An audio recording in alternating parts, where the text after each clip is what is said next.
All right, we're just about ready to start. A few people still rolling in here, so we'll give it a minute or so, and then we'll get going. But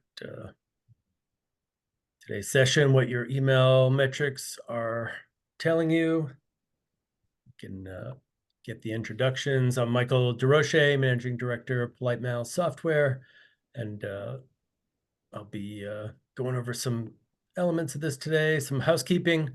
First, we're recording the session, so everyone that has registered will get a recorded copy. You can watch and share. Participants will also get our benchmark report, which some of the data, some of the graphs will be coming directly from that. There's some other data here that we'll present from different Power BI reports that we produce. And then all participants are muted, but we do have the Q&A feature enabled versus the chat. So if you do have questions, feel free to put them in the Q&A, and we'll try to get to those right as we're going through the webinar. So welcome, and today I'll be presenting with Jim Wysala, co-founder and senior consultant for Ragan Consultants. Nice to see you again, Jim. Michael, thanks. It's great to be with you. And in one of the emails I sent out to people about this, I said, I don't know why we hadn't thought of doing this earlier, because this is a great topic that when with our clients, we run into this all the time because we're trying to combine, really good data with what we're trying to do as communicators. The two go hand in hand. And This is was just a great idea to look at, some of the fabulous analysis you've done based on 9 zillion emails you've looked at. That may not be the right number, Not uh, quite. but it's a lot. And then, what that tells you if you're a communicator, something we do a lot of when we're looking at channels for clients during communication audits. Which leads, I think, to a question. If we go to the next slide, we wanted everybody to take a quick poll. I'm very interested to know, when was the last time you did a communications audit? Um, so you can click on your answer. Um, it said the host and the panelists can't vote, Michael. So Yeah, you can't stuff the ballot box. we're disenfranchised. This this ain't Chicago where Yeah. bad vote. So let's see. Okay, we got people are still kind of coming in, but while people take that poll, let me just say a couple of things about audits. Um, we've done a lot of them over the years, but uh, when things really took off with audits, like during and in the aftermath of COVID, and one of the reasons for that was that everything changed, and everybody wanted to kind of answer the question, where am I? What just happened? Because people got sent home, um, communication channels changed or took on greater importance. I would say email's one of those things. But people wanted to know, as we came out of the pandemic, what do we have to change? What do we have to improve? Um, what may have worked before and isn't working now? And what new tools maybe are working. So it's a good time to kind of do an assessment. I can't see any of the answers. Uh, Yeah, I don't have those either. I don't know if oh, here there we we go. go. Yeah, they're People shared. are, oh, great. So I'm very happy to, well, it's sort of really good news and bad news here, Michael, You got because a barbell curve here. yeah, within the last year, a little under a third, which is, I think, really good. And I think that reflects what I'm seeing. A lot of people want to do these themselves. They ask us to do them. A lot of a lot of good stuff to do in that analysis.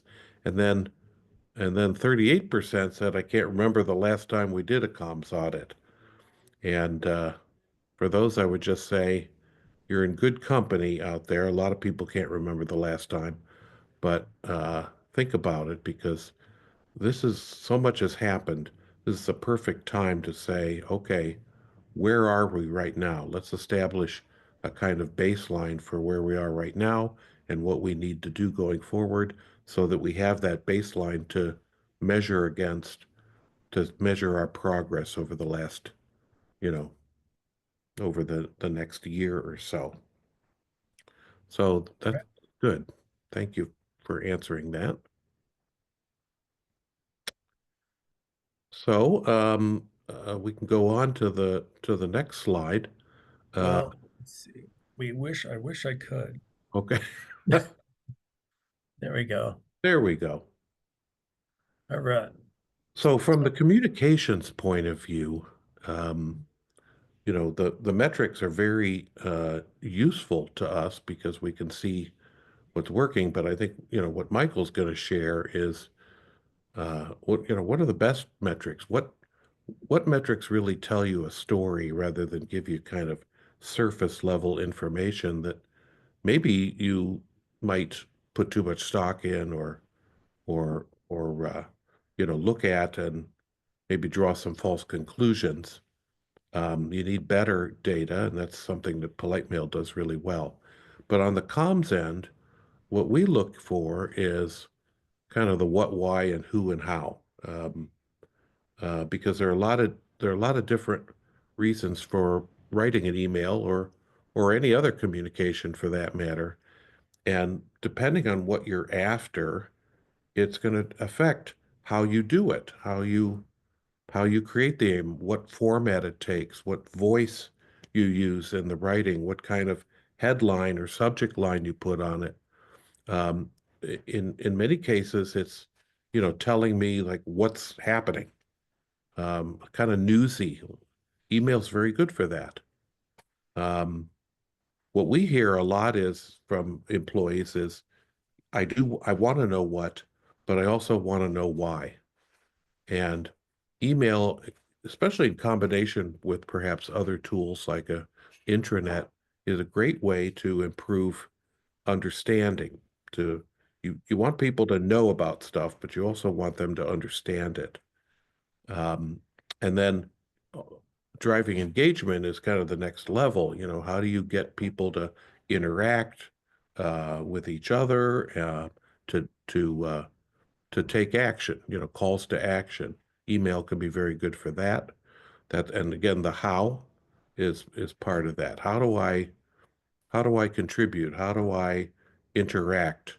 Who do I interact with? So when we're looking at email content, those are some of the things we're looking for, Michael. Awesome. And my my keyboard doesn't advance, but the little scroller bar on the mouse does. So I just gotta take it easy on that one. All right. So the Jim said, Playmail has the data, so we do detailed email analytics. We're not consultants, so we can certainly show clients, what's going on with the email and how employees are consuming it and what they're kind of reading and not reading. But often it's up to other people to figure out what to do about it, right? So, but we do often get the question, well, like what's a good email, or how do I compare? And so we break our data down into industry sectors, because obviously every industry has different email behavior. Technology companies, right? There's going to be a high percentage of the employees sitting behind a computer on email all day. Healthcare, not so much. Financials, again, another, in front of a computer, busy with email. So every kind of industry is a little bit different. So your how you compare yourself to the industry, and it also varies by distribution group size. And then this is the number of data points we have is the 4 billion, not the zillion that Jim had mentioned earlier, but still a lot of data. that we've looked at, and we look at it in different ways. So, most organizations have a whole variety of communicators, depending on their size, but large organizations will have, you know, up to hundreds of different communicators dealing with, not, usually a very small number dealing with everybody, but different groups, different people responsible for different groups and segments, divisions, departments.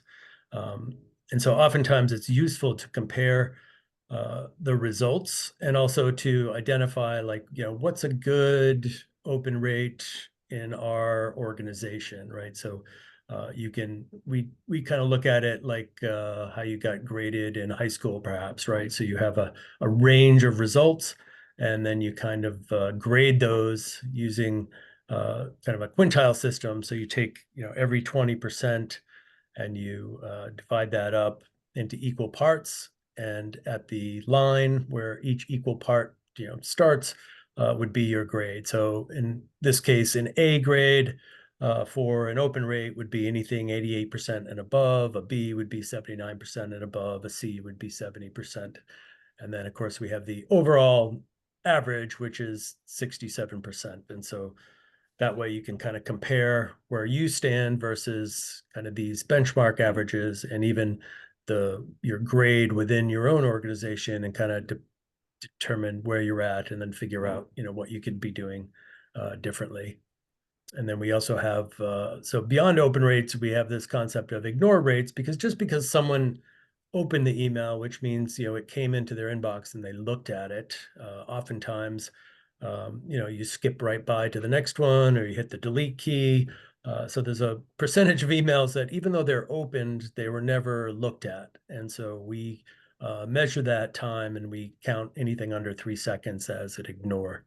And again, so an A grade is a 4%, like a low ignore rate, and they would go down from that. So that's kind of one level of data that we have there.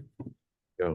Michael, I was just going to say on this one that's um, I think ignored rate is a really interesting stat, and I'm wondering of the people on this call, how many of you actually look at those, look at ignored rates, because it tells you a lot. It's kind of like when we do surveys, um, we, and we're asking people, to rate stuff, very favorable, favorable, agree, disagree, strongly disagree. If those negative numbers, you know, disagree or strongly disagree, rise much above 10%, it's a real red flag for us in our in employee communication surveys. I was wondering, is there a line of demarcation here where, if you're a C, D, or F, that's worrisome? What do you look for, or what do your clients look for if those numbers are, 16% ignored is not good. Right. Yeah. I mean, we look at kind of that average, right, with that same 10% range, right? So if you're kind of below average, then you need to look at, um, what's going on, either, the content or the from. I mean, there's other, there's solutions we'll talk about later in terms of how to address that. Yeah. And just a reminder to everyone, the Q&A is where you want to go if you want to ask a question or make a comment. I'm kind of keeping an eye on that while Michael is driving. So please come into the Q&A with any questions or comments. All right.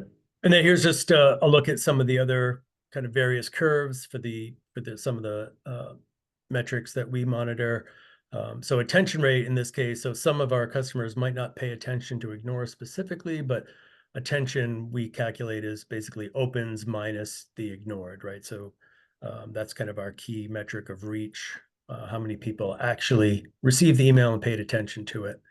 And again, we can do a company kind of grading, and then show you where you stand versus the industry benchmark, so you know where to focus your efforts. We also measure read rate, which in this case, we're measuring how long people are spending on the email, kind of the time on the page. And then read rate, we just have like a 30% threshold. So if they read it up, 30% of what was you sent. So if it's a 2-minute email, they would have to get through 30% of it to be considered a read. Otherwise, we call it a skim. But we also calculate percent read, which is, how much time people spent on the email on average versus how much content you actually sent out. So So you all of can those, so all you those. can take a look at well, this is an article that should take somebody 2 minutes to read, and then how much time they actually spent as a percentage of that 2 minutes. Is that what it is? That's exactly right. Yep. Yeah. I think these are very helpful beyond, some of the basic ones. I want to know if anybody's actually reading the damn thing. If they opened it is doesn't tell me much, but if Right. they, Yeah. The whole point of doing the writing is to get the reading. Right. right, exactly.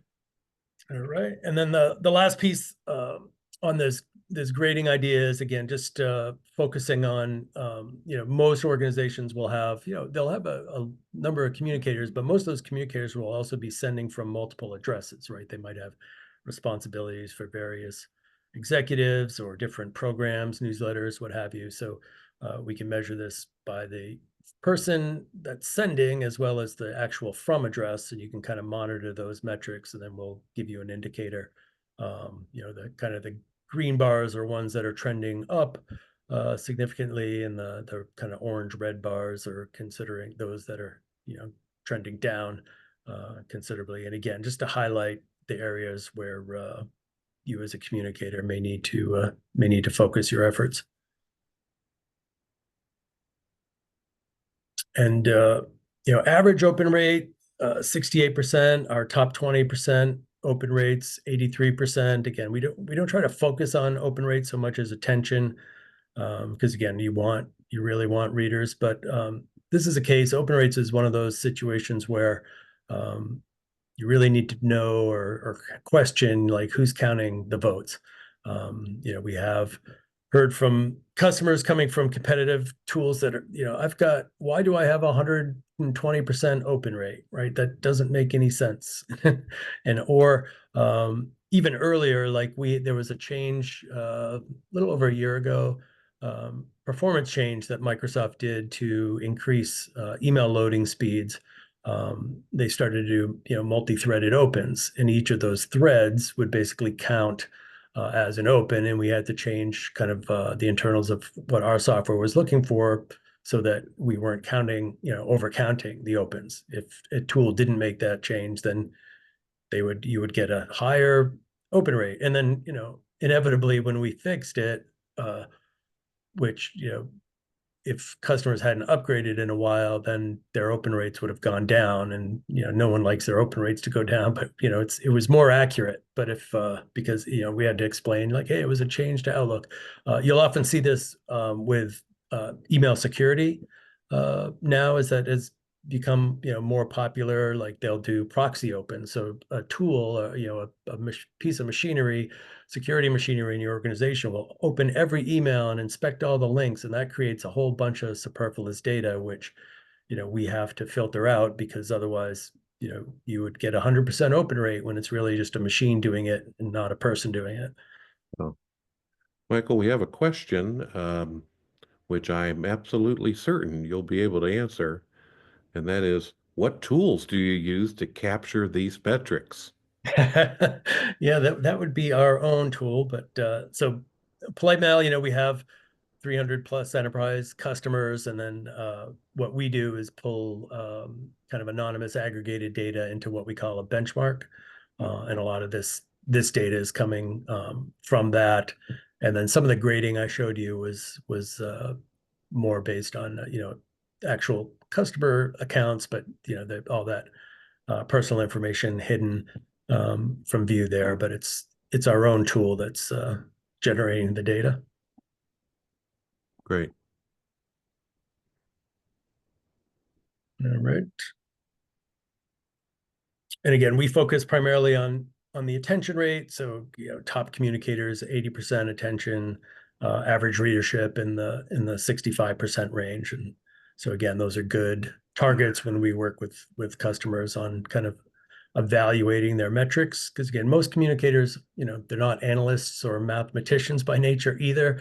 So we try to advise them on, what the metrics mean and how to think about them and what it's actually measuring. And then usually they're left to their own devices to figure out, what can we do, what can we change to make improvements here. And the good news is, like, if you're consistently measuring, you can make those changes and immediately see if there's been a result or a shift in the direction you want things to go. Right. All right. So why might your open rates be lower than average, and what you can do about it? And the interesting thing is, uh, the most common issue is just a denominator problem. In most large organizations, if someone leaves the organization, their email account and particularly their payroll record is disabled, right? They're inactive, but they'll typically stay inside the distribution list. That email address doesn't go away. Your security mail team is keeping it because they want a record of those communications. And so they're still on the list. And if those lists aren't updated or cleaned up, it can have a significant impact on how open rates are calculated. So in this example, I'm just using small numbers, right? But if you have 20 people on your employee list, but 25% of those, five of those are ex-employees, then you got a 60% open rate if 12 people open your email. But if you clean that list up and actually had the actual 15, all of a sudden you'd be up to 80%.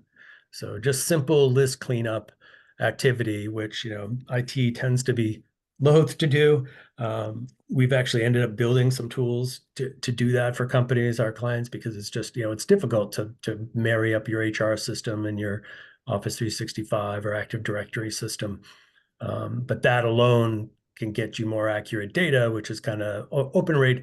Isn't that useful from a what can I do about it situation? But it is the base rate for every other email metric. So you've got to get the open to get any other measurement. So cleaning up the list.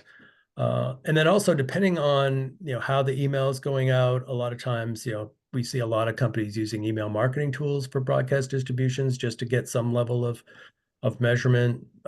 Sometimes Office 365, particularly for large distribution lists, can be a challenge. So if email gets marked as external and you have to click to download pictures, if someone doesn't download the picture, there is no data collected. So they might open it, they could even read the text, but if they never click that little click to download pictures bar in Outlook, you won't get any data. And then the focused inbox versus other inbox, it used to be the various filtering Outlook's doing, which I like, but pretty much at this point, I never look in my other box. My inbox is the focus box, unless I'm specifically trying to hunt for something I was expecting and it didn't show up. So if it makes it into the other folder, which is kind of an AI-driven Outlook tool, which if you routinely ignore emails, they start going into the other folder and you may never see them. That is another big contributor to a low open rate. Yeah, I know cleaning up the distribution lists is, kind of troubling and, kind of a hassle for IT departments. But boy, it's so important because right off the bat, you'd have inaccurate data that may tell you a different story. And particularly then if you want to, as many communicators are now doing, is to think about, not every message has to go to everyone. So if we want to, target certain audiences, like it's the sales force or it's the back office or it's people in the field, uh, you want to target those people with, specific messages. That also relieves the problem that everyone's always complaining about, which is too many emails.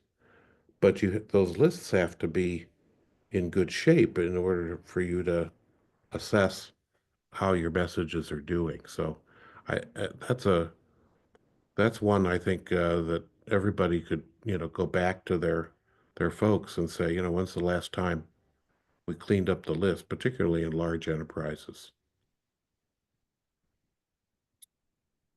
Yeah. And then this is just a summary of kind of the three key metrics that we focus on, kind of reach, readership, engagement. So, attention, our read rate, and for engagement. In this slide, we're using click rate. We have a different one I'll talk about later, but this just kind of shows you, we measure kind of some of our success based on, how our customers perform over a 2-year window.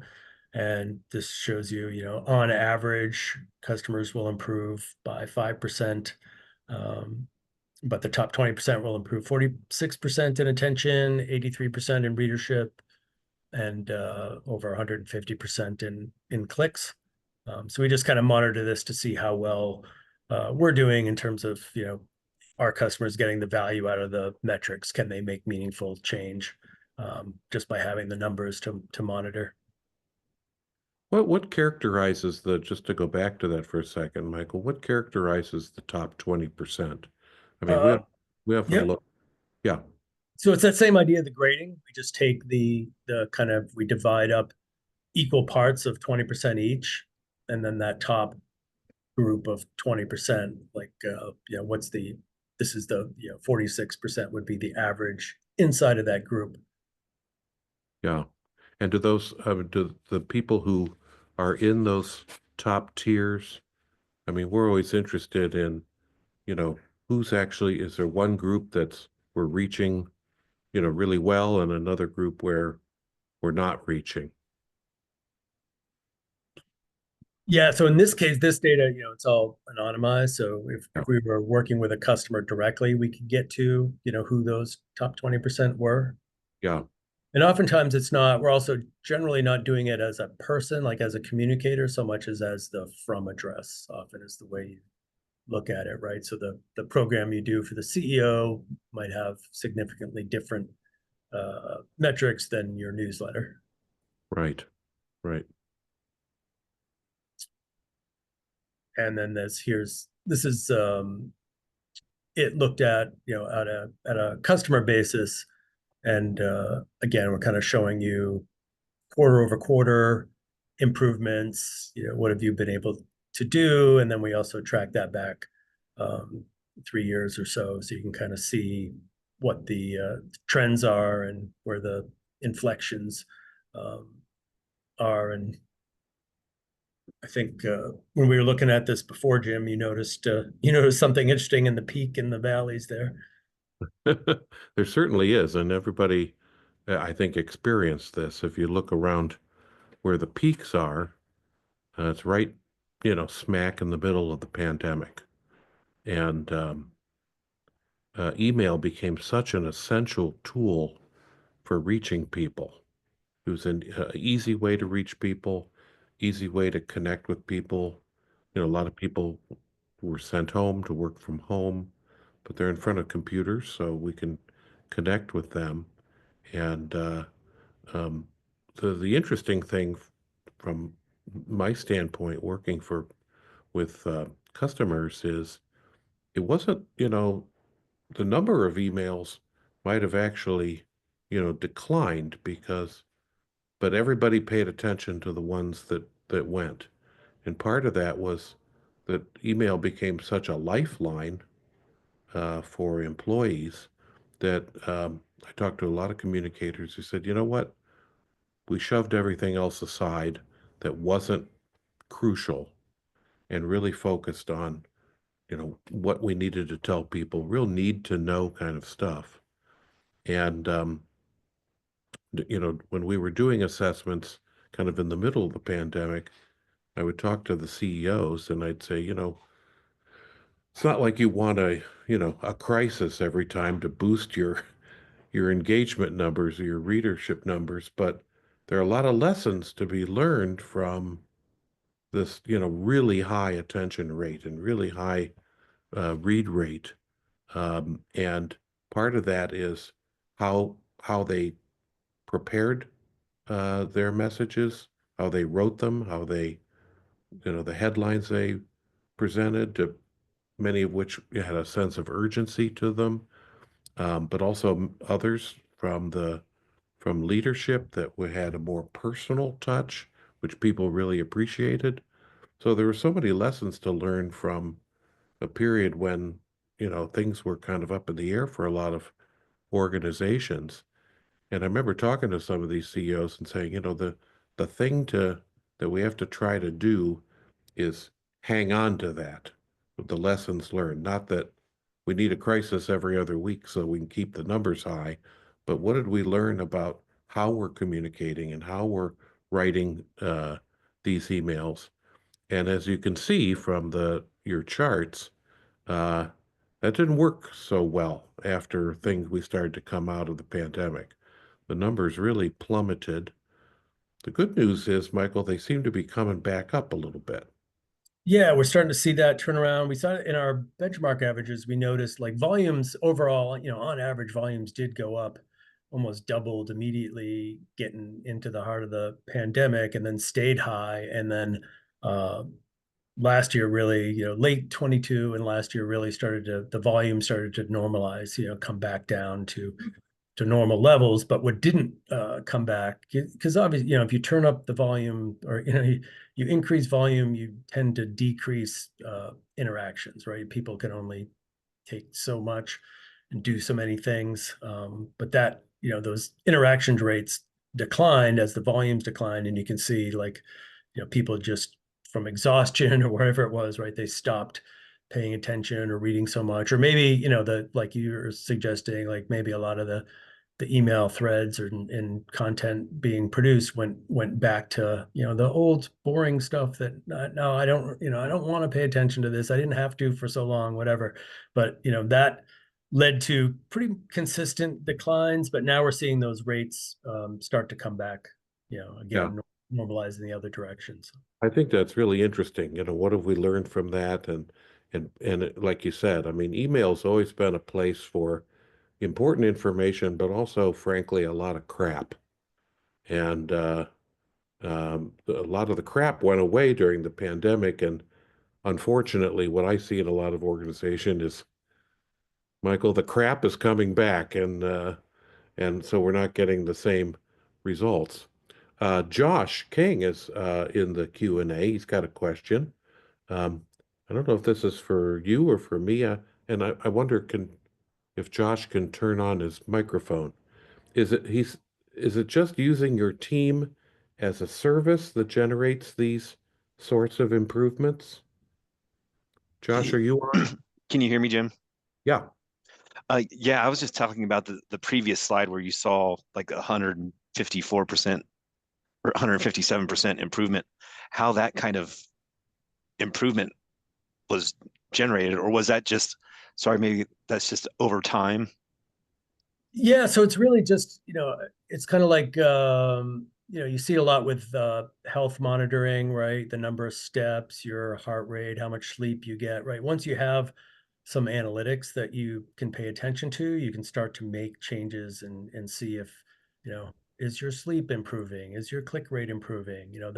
That type of Okay, thing. So it's not, we didn't actually do anything other than provide the metrics, and then the communicators kind of had to make their own decisions in terms of like, okay, we do present, we do have, when we do the analysis of the benchmarks, we look at like, we kind of compare the best to worst, and we do some analysis of the numbers and kind of come up with some best practices as we see it through analysis of the numbers in general. And then a lot of customers can apply that to their own situations, right? So like for links in particular, and this will be further down, but like you can often improve your click rate just by reducing the number of links in an email and making sure right.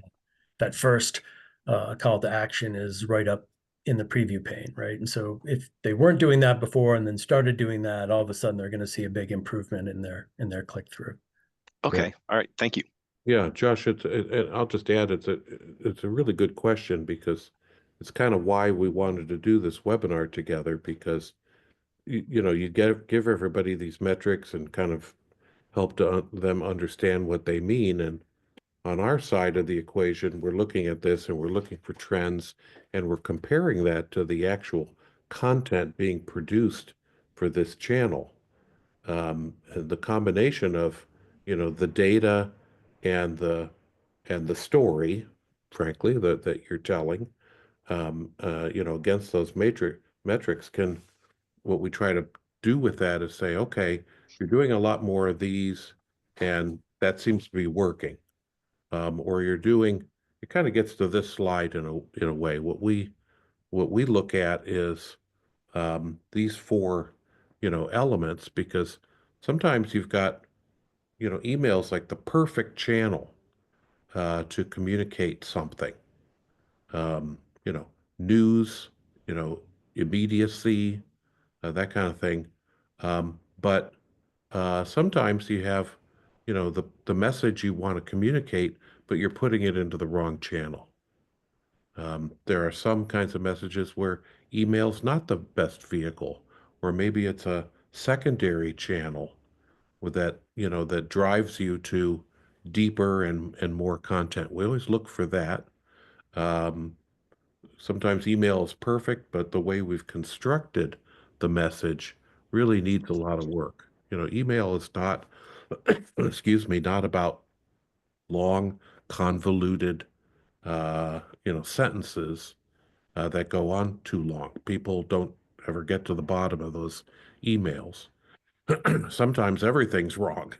We don't have the message down. We're not telling it the right way. And by the way, email's not the best for this. And then finally, when everything clicks, you have a really good message and it belongs in email because of how people react to email and how they read email. And that's what you're going for. So the combination of looking at the content as it relates to the channel, and particularly how it relates to some of these, metrics that Michael is showing, it really gives you a very good analysis of how you're doing. Great, thank you. And when it comes to getting attention, most people are going to filter their inbox by, who's it from, what's it about. And so who's it from is interesting because, in our data, we see that, the most attention is more attention is given to a person versus a shared mailbox, but the vast majority of email is sent from a shared mailbox, communications ad, newsletter ad, what have you. And generally it's a person who is not you, the communicator, right? So it tends to be, someone, director, executive, someone generally with some clout in the organization people pay attention to, right? And then we also look at frequency of communications and what happens to, in this case, the green bars readership. So as email gets more frequent, that readership will decline. But there are a couple interesting things you see right at the tail end on the right-hand side. You would think about one email a day might be as much as people can handle, but it jumps up a little bit, even though you start sending more than one per day. But the idea here is that like novelty works, right? The less frequent something is, the more people pay attention to it. And the whole kind of suggestion here is like more from addresses, right? Like you should tune your from address to the communication that you're sending. So if it's a newsletter, the from address should be the newsletter name. If it's, something, executive strategy, whatever, it should be from that person, and then you'll have, the overall perception, the email will be more relevant, people will be able to filter it better, and they'll just be, more, might be the same amount of email, but it's coming from different people. So you'll get, higher attention, higher readership as a result. That's an easy change right there, isn't it, Michael? You just change who the from is. Yeah, I mean, you can get, our tool makes it easy to change froms, but it's also easy. I mean, it's not always easy to get an IT request filled, but it's free. Email addresses are free, right? Your IT team can give you as many as as you need generally. Should be an easy one. And then the second filter, what's it about? This graph just kind of charts, this is one of our best to worst comparisons. So we're taking the A grades against the F grades and saying, what are they doing different? And you can see the darker blue, the A grades send a lot more email with shorter subject lines, and the F grades send a whole lot more email with longer subject lines, right? So the issue with longer subject lines is just nowadays, Outlook, mobile devices, everything's cutting subjects off right about that 6 or 7 word, 40, just over 40 characters, 42 characters or so. So if you're not getting your message across in a nice, crisp, sharp sentence, then you're going to lose some attention there. So one thing we see often is people will put the newsletter name in the subject line, edition 1, edition 2, January newsletter, February newsletter. And that's just, people tend to tune out. But if you made the newsletter name the from address, then you'd have the subject line free to put some actual, news teases or tidbits in there. Yeah, we teach headline writing quite a bit to communicators, and these are headlines. Subject lines are a kind of headline, and that's that's your chance to grab somebody and convince them that, hey, there's something in here for me. And if it's just issue 10 volume 3, not going to really do it for anybody. Yep. And then this is analysis, the preview pane, most everyone's familiar with. Outlook gives you a nice little window. I don't think I've double clicked on an email in a long time. I do everything in the preview pane, right? If it's a longer email, I can scroll through, but you basically are looking at it. So we did an analysis of, let's look at all the emails that fit inside of the preview pane and then figure out what's the content mix, so mostly text, all text versus all images or mostly images. And then let's look at what actually, what people pay attention to versus what gets sent out, right? And so the blue area here is the attention. So when it's mostly text, the attention rate is higher than when it's mostly images, but most email is sent with, mostly images in the preview pane, which oftentimes you see it as a big banner image taking up that I would consider the preview pane as prime real estate, right? That's the intersection you want to be at, and words matter a lot, and more in terms of grabbing attention than an image does. So usually if we see customer using a lot of banners, if you're an internal newsletter, do you really need a banner for your newsletter? It's not going to outside. People know it's coming from an inside address. Again, if the from address is the newsletter name, why not get right to the news? Why not put the big catchy headline right up to the top and grab people's attention, and then maybe have 3 or 4 links to other stories where you get a nice, little subhead or, teaser to the story, and then you've hooked people right into it. Yeah, well, like you said, words matter a lot, and particularly with e-newsletters, a lot of companies use them. We look at those, and it's we kind of model it after the Wall Street Journal or the New York Times, and I get a email every morning from the New York Times. Here are the top stories. There are images, but they're relevant images, and what's dominant are the words. I get a headline, I get a little teaser, and the combination of an image and a headline and a teaser, that is that sweet spot that says, okay, I'm interested in that. I'm going to click and read. All right. And then when we get to reading, this chart we're just looking at, kind of summarized by month and normalized by number of employees. So we've kind of done a division, let's look at all emails. So one customer might send, a broadcast to 1,000 employees. Another customer might send to 100,000 employees. So we're going to, divide that down to a per 1,000 employee basis. What does it look like on average? And this just shows you, how much content is being sent by how much time people are actually spending reading it, which tells you, you're doing a lot more writing than people are doing reading generally. And then this just kind of reflects, what the how that trend changes over time, what the averages are. We differentiate between a read and engage read just by changing that threshold percentage, right? So we considered an engage read if they get 50%, if they spend 50% or more of the time spent to read the total amount of content you sent, then we consider them an engaged reader.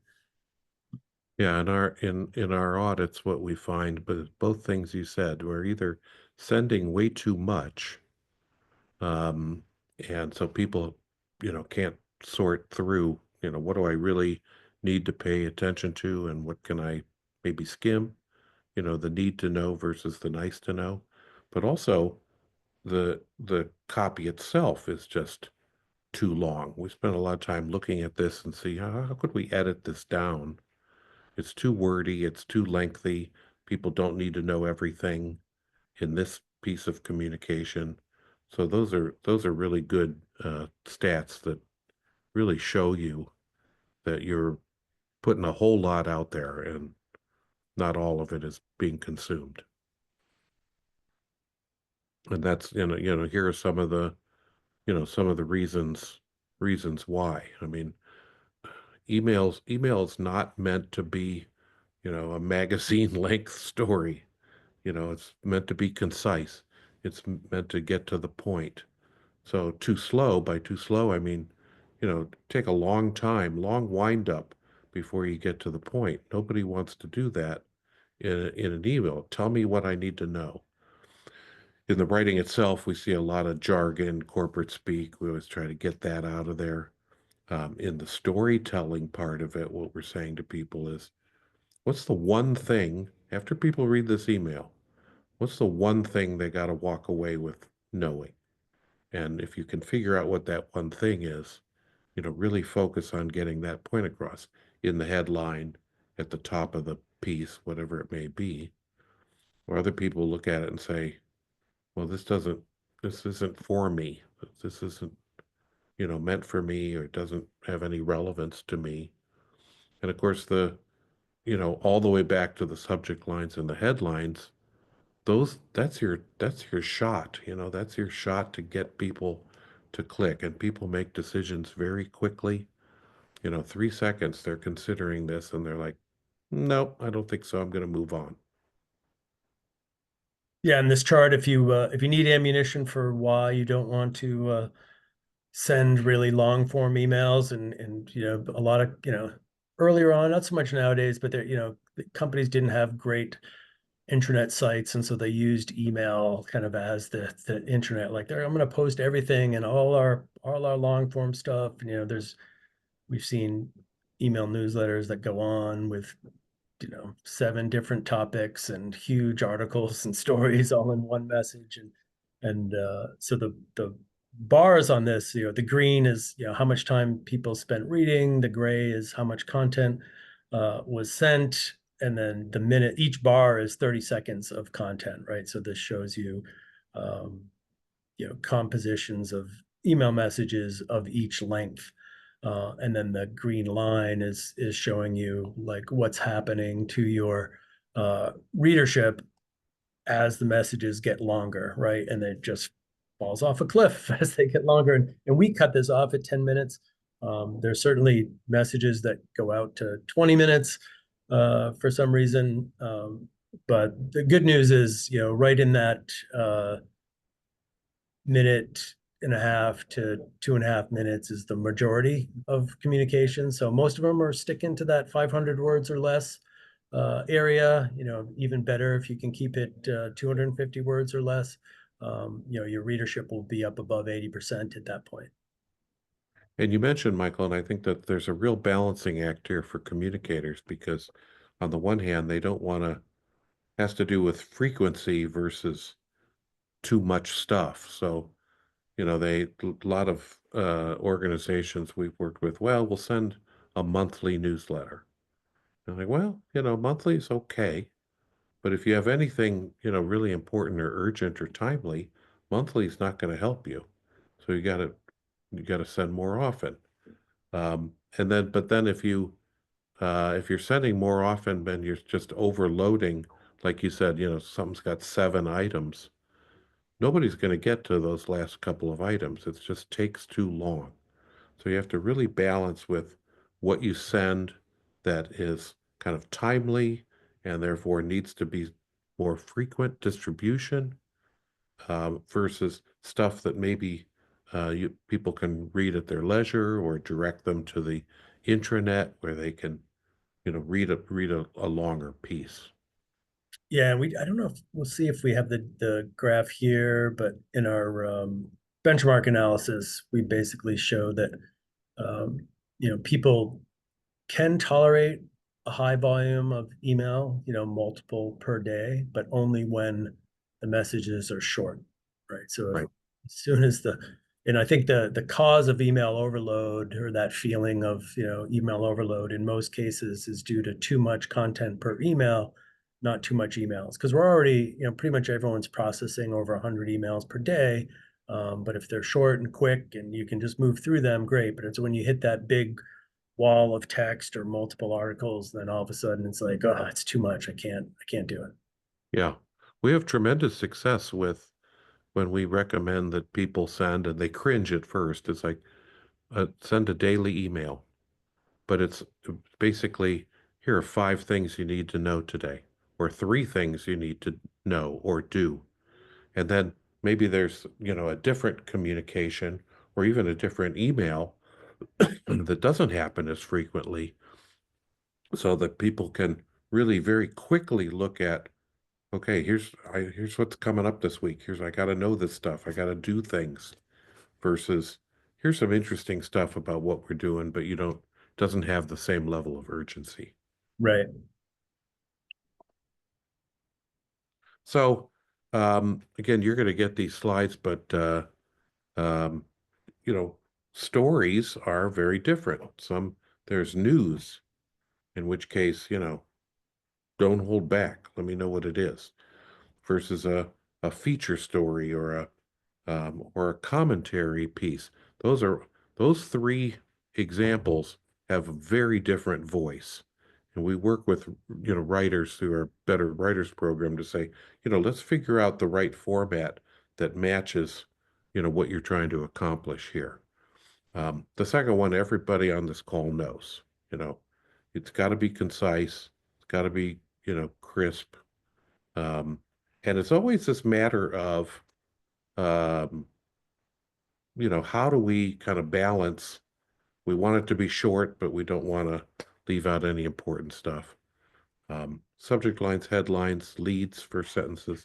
We've talked about that. So important to give people a running start. And, you know, what's the purpose of the first sentence? It's to get to the second sentence. And then images that actually help tell the story, rather than are just there because you figure you got to have some kind of art. All right.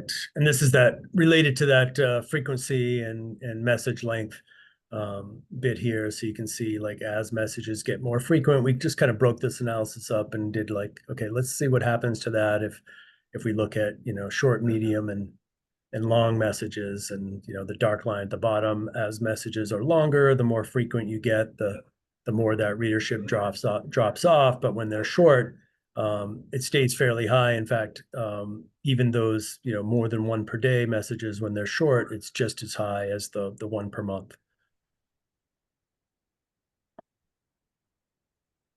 And then here's the kind of the engagement, and the way we look at it, engagement is that kind of 2 components. They clicked, they did something that you wanted them to do, or a lot of times when you send out email, there is no call to action, right? There is no link, but engagement in this case would be they read most of it, right? They read over half of it. So that's how we're kind of looking at measuring that engagement level of those communications.